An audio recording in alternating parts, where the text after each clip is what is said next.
Bonjour, je suis aujourd'hui en Meurthe-et-Moselle.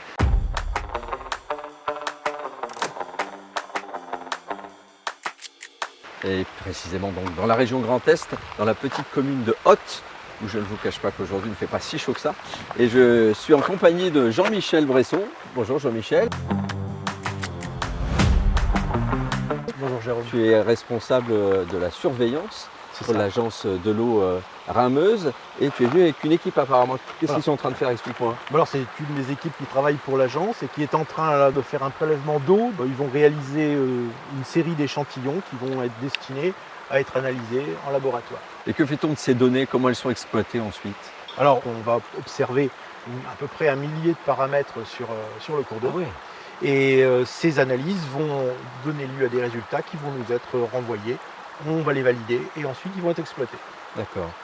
Alors, est-ce que tu peux nous expliquer quels sont les types de substances, de produits qu'on recherche?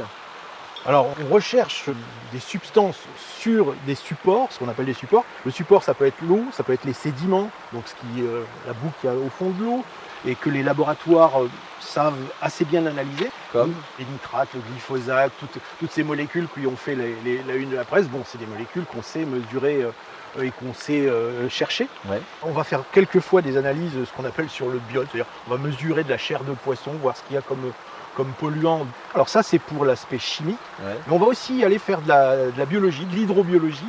Et ça consiste à aller inventorier les espèces animales et végétales qui sont présentes dans la rivière. Et en fonction des espèces qui sont présentes et de leur quantité, on en déduit des indices qui nous permettent d'évaluer la qualité et de définir un état du cours d'eau. Donc 6 agences en France, ça veut dire combien de points de prélèvement par exemple, combien de données qui sont produites chaque année? Ça représente environ 10 000 stations sur lesquelles sont réalisés environ 100 000 prélèvements tels qu'on les voit ici, enfin, de chimie et de biologie. Si on compte tout réuni, on est dans ces ordres de grandeur. Et ça donne lieu à la production d'environ 20 à 25 millions de données par an. C'est énorme en fait. C'est-à-dire qu'il y a de plus en plus de paramètres qui sont mesurés, j'imagine.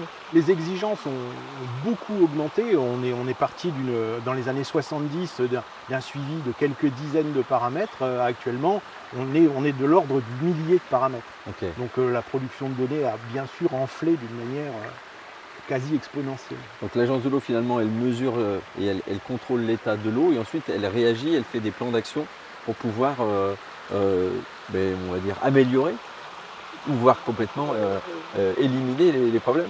C'est tout à fait ça. Le but, c'est de préserver ce qui est en bon état et d'essayer de reconquérir ce qui ne l'est plus. Jean-Michel, est-ce que tu peux m'expliquer quelles sont les compétences nécessaires pour exercer ton métier? Il faut avoir des compétences en fait assez variées. J'ai une formation assez diversifiée avec des bases en chimie et en biologie qui me permettent d'avoir une compréhension des différents domaines. Il est impossible de connaître en détail la totalité. Et puis avec le temps, j'ai dû progresser dans le domaine informatique parce que gérer des millions de données, ça nécessite quand même de programmer un petit peu et de travailler avec des bases de données un peu conséquentes. Tu es comme un ange gardien finalement de la bonne santé des eaux. Je ne l'aurais pas dit comme ça, mais j'avoue que j'aime bien l'idée. Ouais, je prends. Très bien. Merci à toi en tout cas. Merci.